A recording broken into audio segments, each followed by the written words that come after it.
এই ভিডিওর বিষয় পাম। কিছু বুঝলেন? পাম, PAM, পাম। বুঝবেন। আর সহজ করে বলি, মগজ খেকো অ্যামিবা। এবার বুঝলেন তো? হ্যাঁ, কেরালায়। ওরে বাপ রে, মগজ খেকো অ্যামিবা। আজকে এই বিষয়ে আলোচনা করব। অত্যন্ত গুরুত্বপূর্ণ বিষয়। যদিও আমরা আমাদের পাঠক সহযোদ্ধা এসব খেলা বুঝে গেছি, তবুও জেনে রাখতে ক্ষতি কি, তাই না? জেনে রাখলে আরো ভালো করে ধুয়ে দেওয়া যাবে আর কি, তাই না? শুরু করি। তার আগে আরো একবার মনে করিয়ে দিই, 6ই ডিসেম্বর মহাবোধি সোসাইটি হল, কলেজ স্ট্রিট অঞ্চল,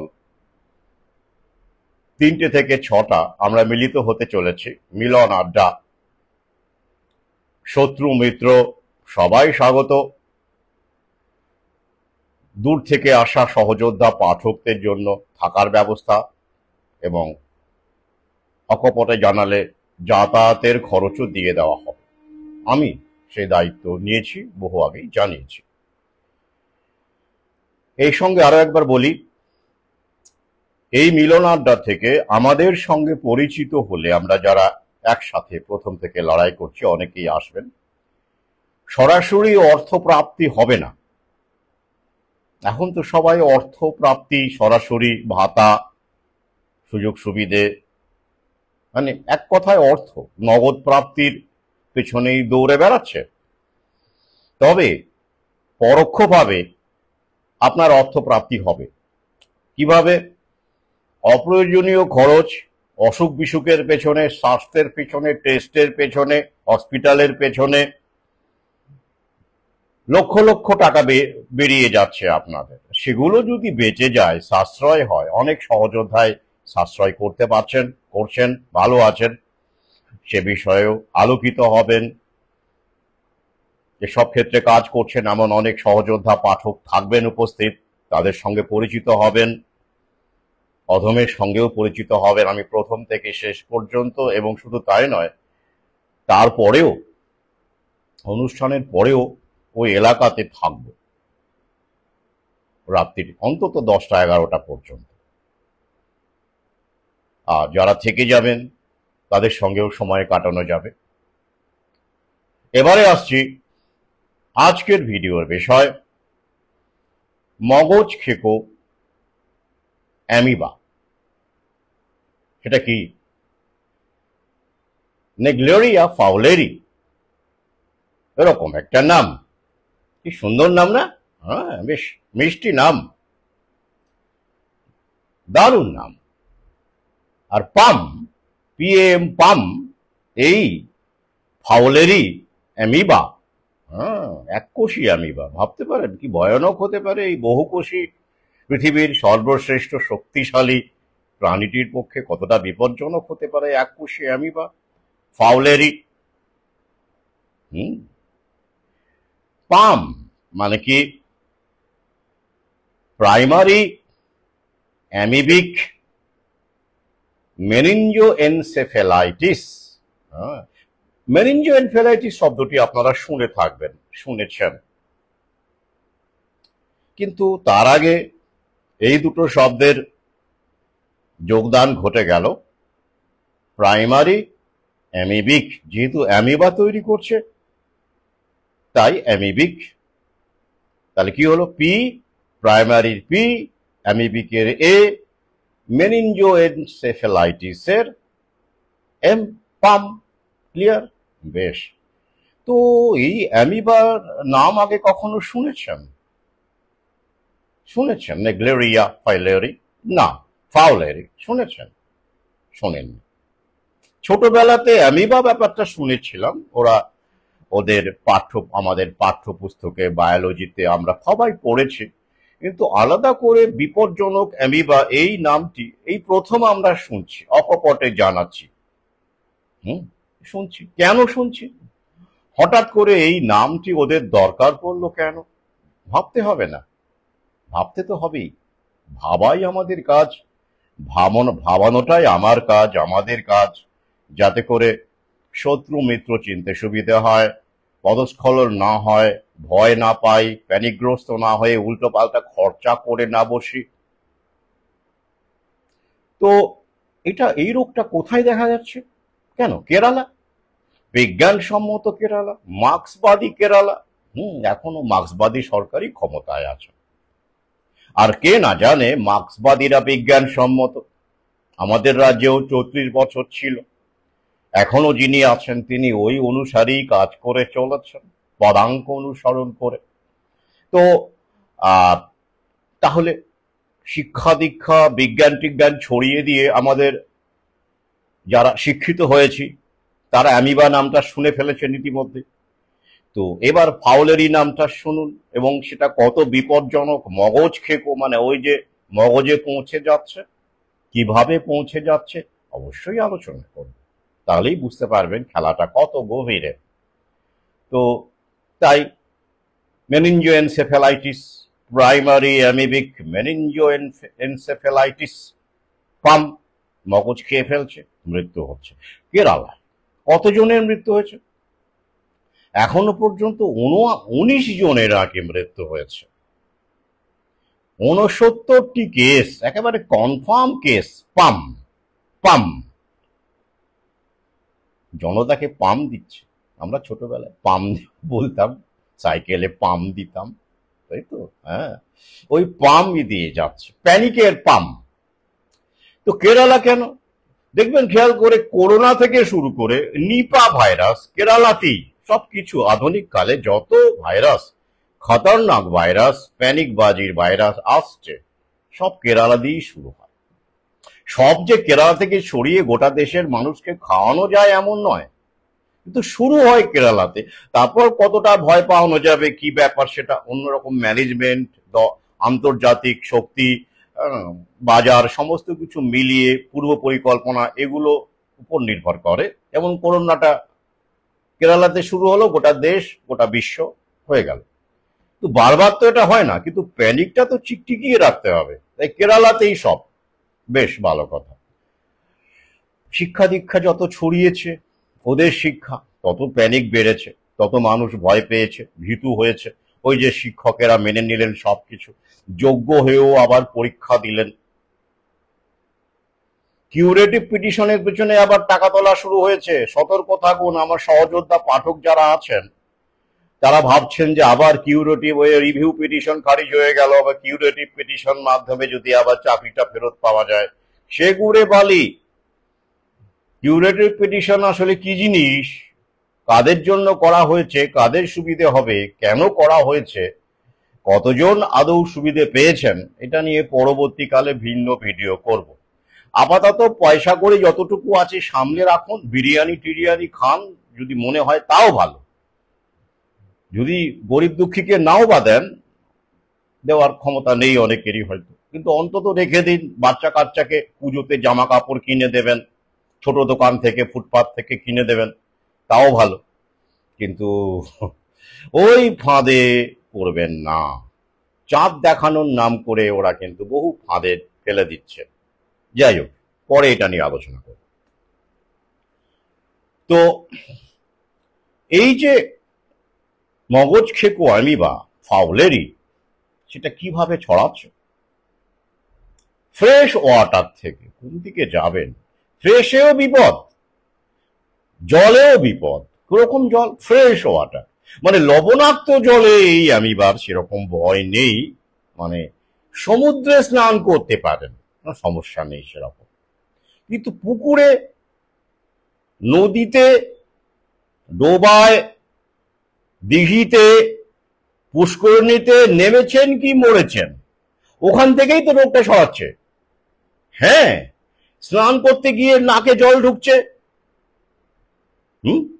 নাকের সংস্পর্শে আসছে, আর সেই নাকের মাধ্যমেই সোজা চলে যাচ্ছে ব্রেনে। কি ভয়ঙ্কর বলুন তো জার্ম থিওরি। লুই পাস্তুর সাহেব জার্ম থিওরিটাকে এমনি আবিষ্কার করেছিলেন। হ্যাঁ, শরীরের ভেতরের কোনো ব্যাপার ট্যাপার নয়, হোলিস্টিকের গল্প নেই। ভাইটাল ফোর্সের গল্প নেই, এবারে জীবাণুর ভয়টা দেখাও, মানুষ তরবরিয়ে ওরে বাপ রে বলে লাফ মারবে আর সমস্ত ভ্যাকসিন গুঁজে নেবে। তো নাকের মাধ্যমে ঢুকছে, ওই যে সাঁতার কাটতে কাটতে বা স্নান করতে করতে নাকের মাধ্যমে ঢুকে, আর নাক থেকে ব্রেনের দূরত্ব কতটুকু বলুন দেখি। তারপরে ঢুকে পড়লে 14 দিনের ইনকিউবেশন পিরিয়ড, তারপরে তো মোটামুটি ভাবে ওই যে মারা গেছে 19 জন, 69 জনের কনফার্ম। কিন্তু ওরা বলছে রেয়ার, রেয়ার, ওটা বলতে হবে, বিজ্ঞানটা বাঁচিয়ে কিছুটা তো রাখতে হবে, পুরোটা তো ওরা দখল করেই নিয়েছে, তাই একটুখানি বাঁচিয়ে ভয় দেখাতে হবে। বেশ, তাহলে খবরে যা বলা হচ্ছে, ওদের গবেষণা যা বলছে, নদীতে পুকুরে মানে ফ্রেশ ওয়াটার, দিঘিতে স্নান করবেন না, পরিষ্কার না করে দিয়েছে, করবেন না, বিপদ। সমুদ্রে সল্টি ওয়াটারে করতে পারেন, নাহলে মৃত্যু হতে পারে। বিরল, কিন্তু কে বলতে পারে আপনি সেই ব্যক্তি বিরলের মধ্যে ঢুকে গেলেন। আচ্ছা, এবার প্রশ্ন করুন, আচ্ছা ওরা এই যে ভয় দেখায়, প্যানিকবাজি করে, এমনি এমনি তো করে না, কারণ তো থাকে, কারণটা আমরা খোঁজার চেষ্টা করি। আপনারা ইতিমধ্যেই জানেন যে গ্রামে গঞ্জের বেশ কিছু মানুষ যাদের মধ্যে এইসব অ্যামিবা শিক্ষা ঢুকেছে, অল্প স্বল্প, অল্প ঢুকলেই যথেষ্ট, আর তার সঙ্গে তো বাকিটা না হলেও মোবাইল আছে, ডিজিটাল ব্যাপার ট্যাপার আছে, এসব খবরও ছড়াচ্ছে, অনেক দালাল ছড়াচ্ছেন, ডাক্তাররা ছড়াচ্ছেন, না বুঝে অনেকে শেয়ার করছে, অনেকে ভয়ে ব্যাপারটা, থ্রিলার ব্যাপারটা ভালোবাসে, জানেন তো, তো থ্রিলারের ডিমান্ড এই কারণে, ভয় পেতে ভালোবাসে, এরম লোকও আছে এখনো। তো যাই হোক, এই সমস্ত কিছু ওরা ছড়াচ্ছে। তো ইতিমধ্যে আপনারা জানেন, আমি নিজে গ্রামে গঞ্জে গিয়ে দেখেছি, গ্রামে গেলে আমি সুযোগ পেলেই পুকুরে স্নান করি, তাও 10-15 মিনিট নয়, মোটামুটি 1 ঘন্টার কমে আমি পুকুর থেকে কখনো উঠিনি। কোনো কোনো ক্ষেত্রে 2 ঘন্টা 3 ঘন্টাও হয়ে যায় যদি সময় থাকে।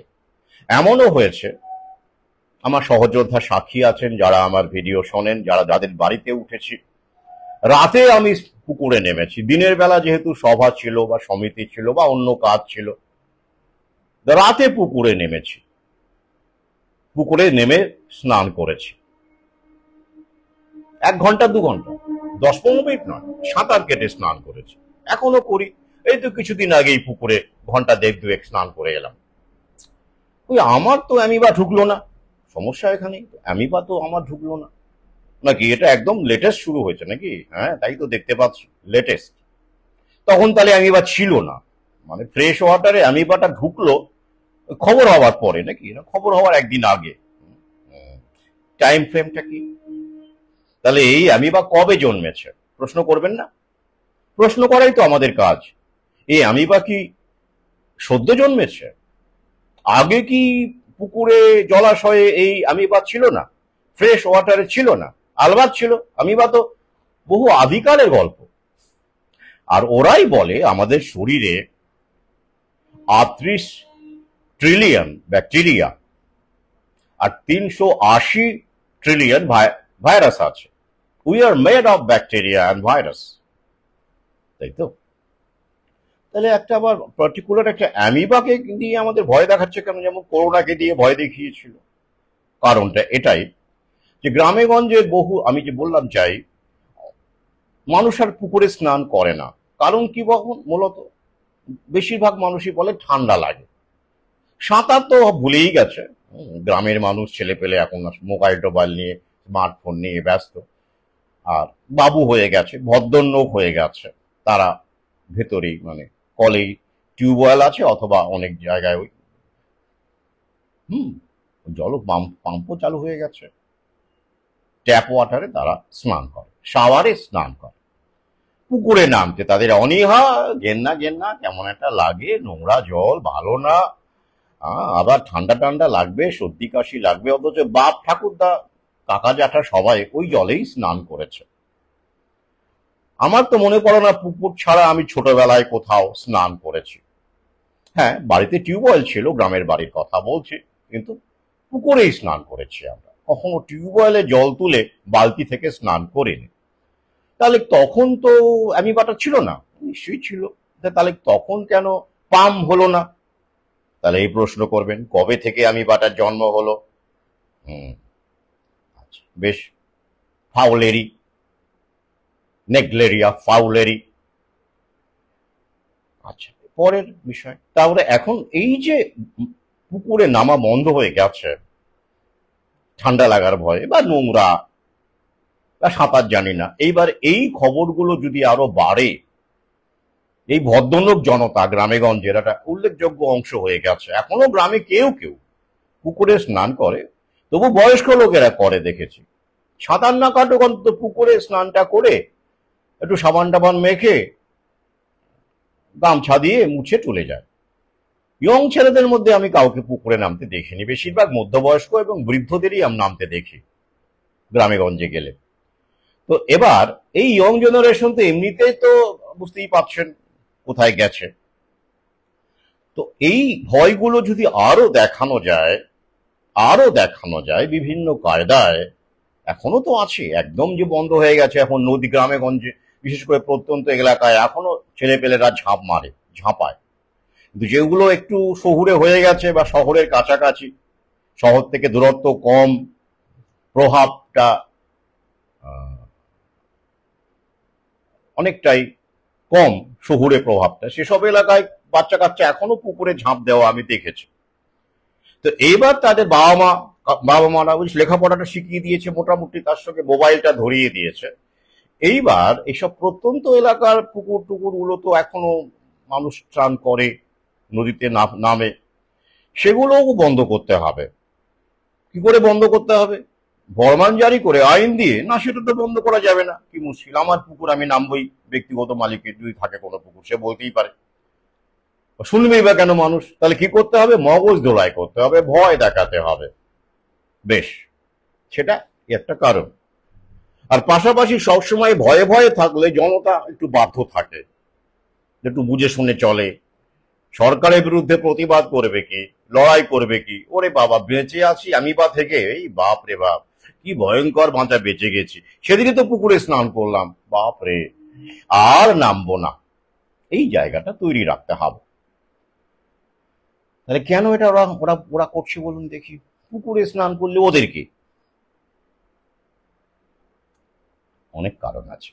নাম্বার 1, মূল কারণ এটাই, আপনারা জানেন যে গ্রামে গঞ্জে পাইপ লাইন বসে গেছে জলের, দরকার নেই তবু বসে গেছে। আপনি খোঁজ নিয়ে দেখুন, যেসব জায়গায় জলের পাইপ সরকার নাম করে, সরকার আসলে এগুলো প্রাইভেট কোম্পানি ইনভেস্ট করেছে, বসিয়েছে, সেসব জায়গায় জলের দরকারই ছিল না। তাহলে ওদের উদ্দেশ্য কি? এবার আপাতত ফ্রিতে দেবে, আপনাকে বলবে বা কমে দেবে, তারপর ওয়াটার সোর্স গুলোকে বন্ধ করে দিয়ে, দখল নিয়ে, দূষিত বলে ভয়ঙ্কর বানিয়ে দিয়ে, আপনি যাতে করে ওদের মিটারের নেওয়া জলে স্নানটাও করেন, মানে পয়সা দিয়ে স্নানটাও করেন, টোটাল জলটা, পানীয় জল থেকে শুরু করে, স্নানের জল থেকে শুরু করে, জামা কাপড় কাচার জল, মানে যেটা শহরের মানুষ যেমন এখন পুরোটাই ট্যাপের উপর নির্ভরশীল, তো গ্রামের মানুষ তো পুরোটা নয়, সেটা আপনারা জানেন। তো সেই গ্রামটাকে ওরা দখল করতে চাইছে, যাতে করে পুরো জলটাই ওরা পয়সা দিয়ে কিনতে বাধ্য হয়। প্রথমে কিছুদিন তো ফ্রিতে দেবে, আপনারা জানেন, তারপরে বিভিন্ন কায়দা করে, প্যানিক দেখিয়ে, ভয় দেখিয়ে, এই যে তার মধ্যে একটা অ্যামিবা, এটা নিয়ে কিন্তু বেশ কিছুদিন হলো চলছে, বাংলাতেও খবর হচ্ছে, হিন্দিতেও হচ্ছে, ইংরেজিতেও হচ্ছে। এর অল্প স্বল্প যে ফলে ওরা জানে, তাই ওরা মিডিয়াকে পয়সা দিয়ে খবরটা করে। তাই সতর্ক থাকুন। গ্রামে গঞ্জে পুকুরগুলোকে ইতিমধ্যে আউট অফ বাউন্ড হয়ে গেছে, মানুষের কাছ থেকে মানুষ যায় না। এরপরে এইসব ভয় দেখিয়ে পুকুরগুলোকে পুরো প্রশাসন ঘিরে দেবে আগামীতে, তারই একটা ঝলক মাত্র, অর্থাৎ পুকুরে নামতেই দেবে না। কি জন্য? জনস্বাস্থ্যের জন্য। জল সম্পদ থেকে শুরু করে অরণ্য সম্পদ সবকিছু সরকারকে শিখণ্ডী করে, সরকারের মাধ্যমে ওরা হাতাচ্ছে, ওরা ভোগ করছে। বাকি যা কিছু আছে ওরা সবকিছুই বাকি ওরা ওদের খপ্পরে নিয়ে নেবে। জলাশয় সে পুকুরই হোক, নদীই হোক, দিঘি হোক, পুষ্করিণী হোক, সাধারণের জন্য আর কিছুই থাকবে না। হ্যাঁ, সেই লক্ষ্যেই এই কর্মসূচিগুলো নেওয়া হচ্ছে। তাই সতর্ক থাকুন, এসব প্ররোচনায় পা দেবেন না, প্রশ্ন করুন। পুকুরে যদি স্নান করা বন্ধ করে থাকেন এখনো পর্যন্ত, নোংরা গা ঘিন ঘিন, ঠান্ডা লাগার ভয়, দ্বারা শুরু করেন। এই অধম কিন্তু শহরেই থাকে, কিন্তু এখনো গ্রামে গঞ্জেও তো তাকে যেতে হয় বিভিন্ন কাজে, সেটা আপনারা জানেন। গেলেই কিন্তু সে পুকুরে নেমে স্নান করে এবং তাতে সমস্যা হয় না তার এই বয়সেও। তাহলে আপনারা কেন ভয় পাচ্ছেন? এটা চালু করুন, এটাও একটা অঙ্গ, প্রকৃতির কাছে ফিরে যাওয়ার অঙ্গ। অনেক সহযোদ্ধা, আমি খুবই গর্বিত, তারা এখনো পুকুরে স্নান করেন। আমি তাদের সঙ্গে গ্রামে গিয়ে পুকুরে স্নান করেছে। আবার কেউ কেউ এখনো দ্বিধান্বিত, তারা এখনো শুরু করতে পারেন না। 1 ঘন্টা সাঁতার কাটতে না পারলে 10 মিনিট সাঁতার কাটুন, শরীরের পক্ষেও ভালো। আপনি ইকোসিস্টেমের সঙ্গে একাত্ম হবেন, প্রকৃতির সঙ্গে একাত্ম হবেন, ইমিউন সিস্টেম শক্তিশালী হবে, এক্সপোজার হবে আপনার সাথে প্রকৃতির, যেটা ওরা বিচ্ছিন্ন করতে চাইছে। যত আপনি বিচ্ছিন্ন হবেন পুকুর থেকে, নদী থেকে, জলাশয় থেকে, মাটি থেকে, অরণ্য থেকে, তত আপনি অসুস্থ হবেন। আর যত অসুস্থ হবেন তত ওরা মুনাফা লুটবে, আপনাকে ভয় দেখাবে, আপনাকে প্যানিকবাজির খপ্পরে নিয়ে এসে ভ্যাকসিন গোঁজাবে, অ্যামিবা দেখাবে, তারপরে তো লক্ষ কোটি টাকার বিল আছেই। পুকুরে সাঁতার কাটা বা সাঁতার কাটা সবচেয়ে ভালো ব্যায়াম। সমুদ্রে আপনি সাঁতার কাটতে পারবেন? অনেকটা দূরে গিয়ে সাঁতার কাটতে হবে, অনেকটা দূরে গিয়ে সাঁতার কাটতে হবে, তাই না? আর সমুদ্র কি গ্রামে গঞ্জে আছে সর্বত্র? সাঁতার কাটার জন্য তাহলে কি আছে গ্রামে গঞ্জে? একমাত্র পুকুর, পুষ্করিণী, দিঘি। তো সেইটাকে ওরা বন্ধ করতে চাইছে, আপনার ফিজিক্যাল অ্যাক্টিভিটিটাকে ওরা বন্ধ করতে চাইছে। সল্টি ওয়াটার দেখাচ্ছে, ওখানে অ্যামিবার ভয় নেই। খেলাটা বুঝতে পারছেন? অর্থাৎ আপনাকে অসুস্থ করার যাবতীয় চেষ্টা এই বিজ্ঞানবাদীরা, বিজ্ঞান মনস্ক বলুন, যেভাবে বলুন, দালালরা সমস্ত ভাবে আপনাকে বিচ্ছিন্ন করার চেষ্টা করছে প্রকৃতি থেকে, যাবতীয় ভাবে। রুখে দিন। লড়াইটা শুধুমাত্র ভ্যাকসিনের সচেতনতা নয়, সেটা তো আছেই, তার জন্য আমরা দিনরাত কাজ করে চলেছি। পুরো একটা বিষয়, এটা ওদের একটা টোটাল, ওরা একটা ভয়ঙ্কর ইকোসিস্টেম বানিয়ে নিয়েছে, যার মধ্যে শুধু ভ্যাকসিন নেই, প্রকৃতি থেকে বিচ্ছিন্নতা আছে, সংযুক্তির বিনাশ আছে, ডিজিটাল কারেন্সির গল্প আছে, ক্যাশলেস সোসাইটি আছে, ভাতা আছে, বেসরকারীকরণ আছে, সমস্ত মিলে একটা বিশাল বিশাল বড় প্যাকেজ।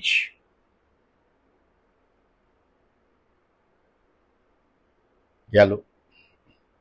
এবার যদি অনেক ভদ্রলোক আমাকে প্রশ্ন করেন, করতেই পারেন, তাহলে সে জীবাণু রোগ সৃষ্টি করে না? জীবাণু কি সত্যি ভয়ানক নয়? এই যে চারদিকে এত জীবাণু। বেশ, এ নিয়ে আমার ভিন্ন একটি ভিডিও আছে ইউটিউবে, অবশ্যই দেখবেন। ভিডিওটির নাম, শিরোনাম, জীবাণুই কি রোগ সৃষ্টি করে? উত্তর পেয়ে যাবেন। এখানে আমি সংক্ষেপে বলছি। আচ্ছা, জীবাণু, ভাইরাস বলুন, ব্যাকটেরিয়ায় বলুন, যে জার্ম থিওরি যে বলছে যে এরা রোগ সৃষ্টি করে মানুষের শরীরে, আর সেই রোগ সারানোর ওষুধ ওরা আবিষ্কার করে এবং রোগকে প্রতিরোধ করবার জন্য ভ্যাকসিন ওরাই আবিষ্কার করে। বেশ, এবারে আমি আপনাকে প্রশ্ন করে, তাহলে ধরুন পার্টিকুলার একটা ভাইরাস, ওরা যেটা বলে, ধরুন ফ্লু ভাইরাস, এই করোনাই ছিল, ওটা ফ্লু। তো যদি সবাইকে এক্সপোজ করা হয়, ধরুন একটি পরিবারে, ধরুন সবার তো করোনা হলো না, করোনা রোগীর পাশে শুয়েও করোনা হয়নি, বহু উদাহরণ আছে। করোনা পজিটিভ ওরা বলেছে, তারপরেও করোনা হয়নি পাশে শুয়ে, কেন হলো না? কেন হলো না? আমি বহু তথাকথিত পজিটিভ রোগীকে সেই সময় জড়িয়ে ধরেছি, গেছি দেখা করতে। কোথায়? আমার তো করোনা হলো না।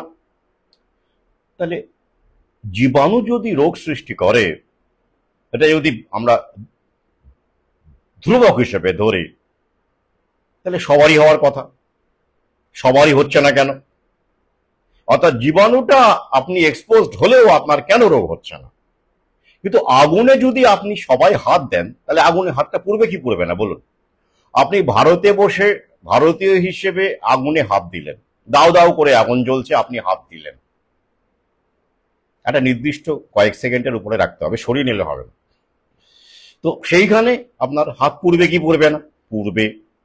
আফ্রিকায় বসে কোনো কালো মানুষ হাত দিলেন, পুড়বে কি পুড়বে না? পুড়বে। পৃথিবীর যে কোনো প্রান্তে, ইউরোপ, এশিয়া, ল্যাটিন আমেরিকার যে কোনো মানুষ, শুধু মানুষ নয়, যে কোনো প্রাণী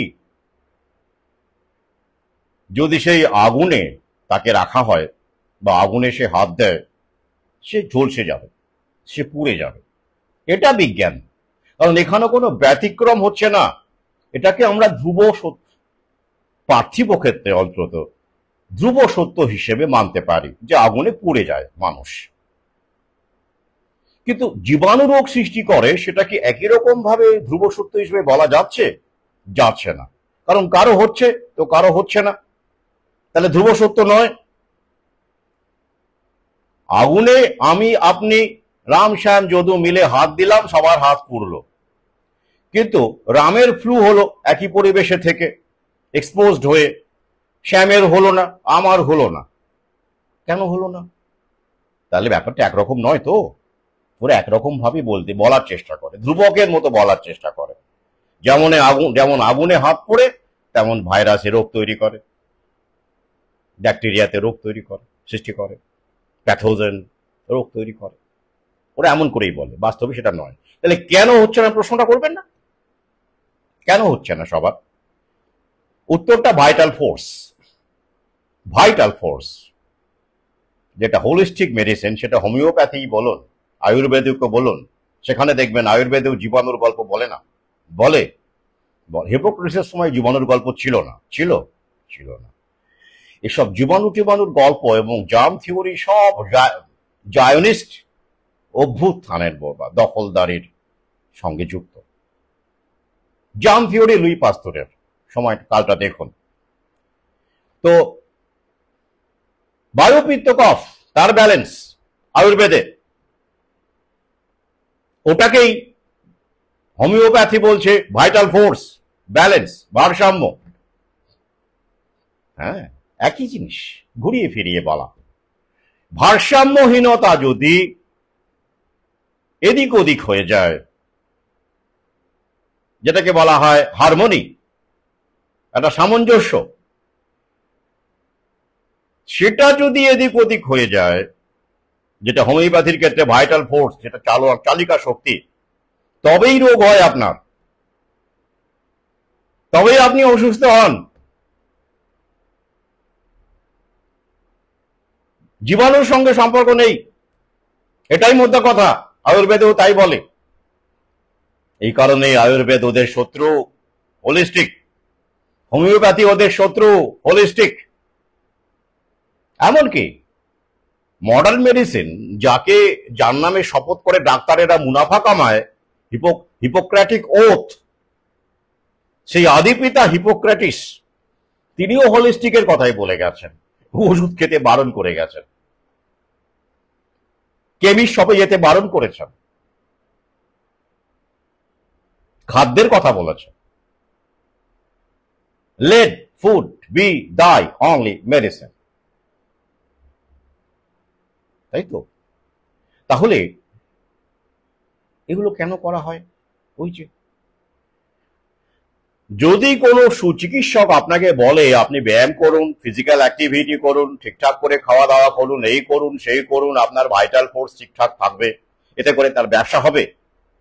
ব্যায়ামটা তো ফ্রি হ্যান্ডও করা যায়, জিমে যাওয়ারও দরকার পড়ে না, বাড়িতেও করা যায়, সাঁতার কাটলেও করা যায়। খরচা হবে আপনার পয়সা, কত খরচা হবে? আচ্ছা, খাদ্য প্রকৃতিতেই পাওয়া যায়, এখন না হয় বিরল করে দিয়েছে, তবুও পাওয়া যায় খুঁজলে। তাহলে এতে করে যদি এই পদ্ধতিতে রোগ সারানোর কথা বা সুস্থ থাকার কথা বলা হয়, তাহলে কি ব্যবসা হবে, বাণিজ্য হবে, বিলিয়নিয়ার হবে, বিল গেটস হবে? হবে না। তাই যারা এভাবে বলবে তাদেরকে ওরা বিলুপ্ত করবে, বিলোপ করে দেবে।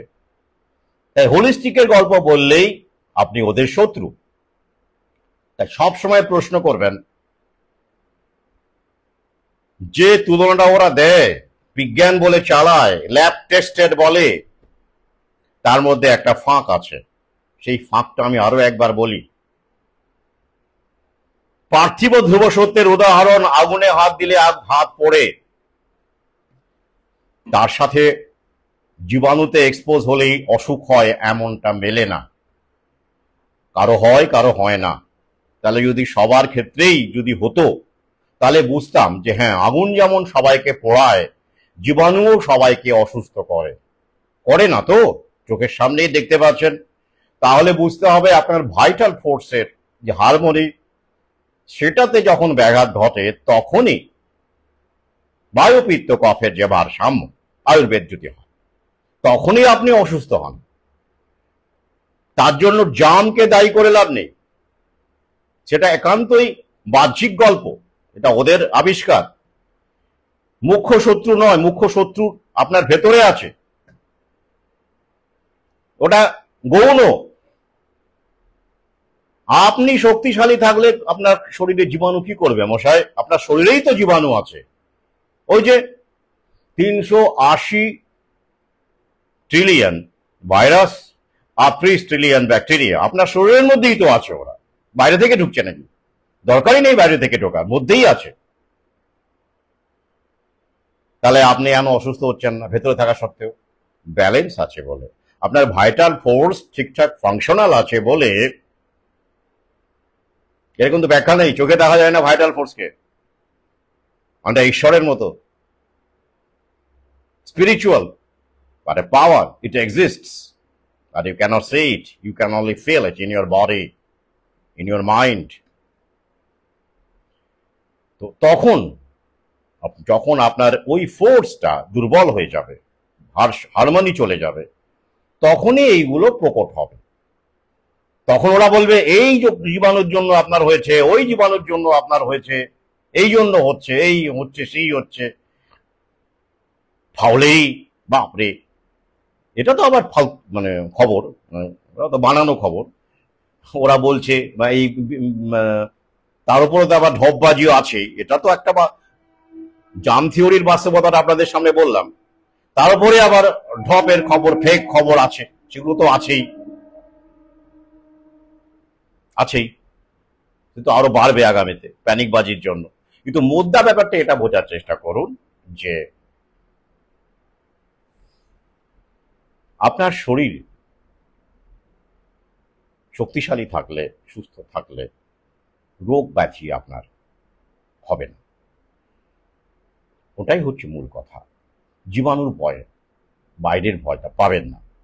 আত্মবিশ্বাস বজায় রাখুন, ফিজিক্যাল অ্যাক্টিভিটি করুন, শুয়ে বসে থাকবেন না, সাঁতার কাটুন, ব্যায়াম করুন, ঘর মুছুন, দিনে অন্তত 1 ঘন্টা শারীরিক পরিশ্রম করুন। খাওয়া দাওয়া তো আপনারা জানেন, আমার সহযোদ্ধা পাঠকেরা খাওয়া দাওয়ার ব্যাপারে আমার ভিডিও আছে, বলেছি লাইফস্টাইলের ওপরে, সেটা করুন।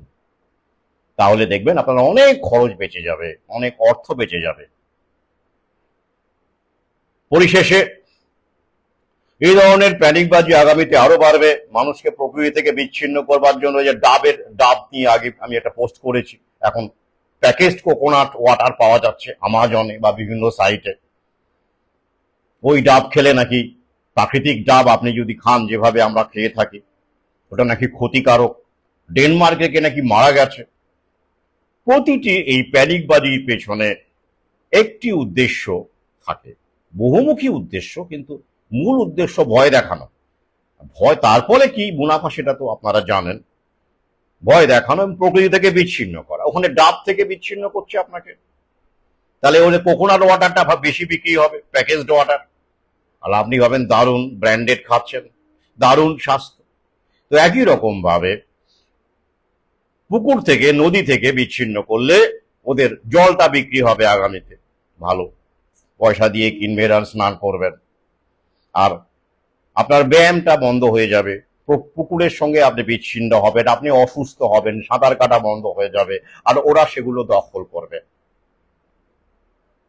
প্যানিকবাজি করে, স্বাস্থ্যের নাম করে। সতর্ক থাকুন, সজাগ থাকুন।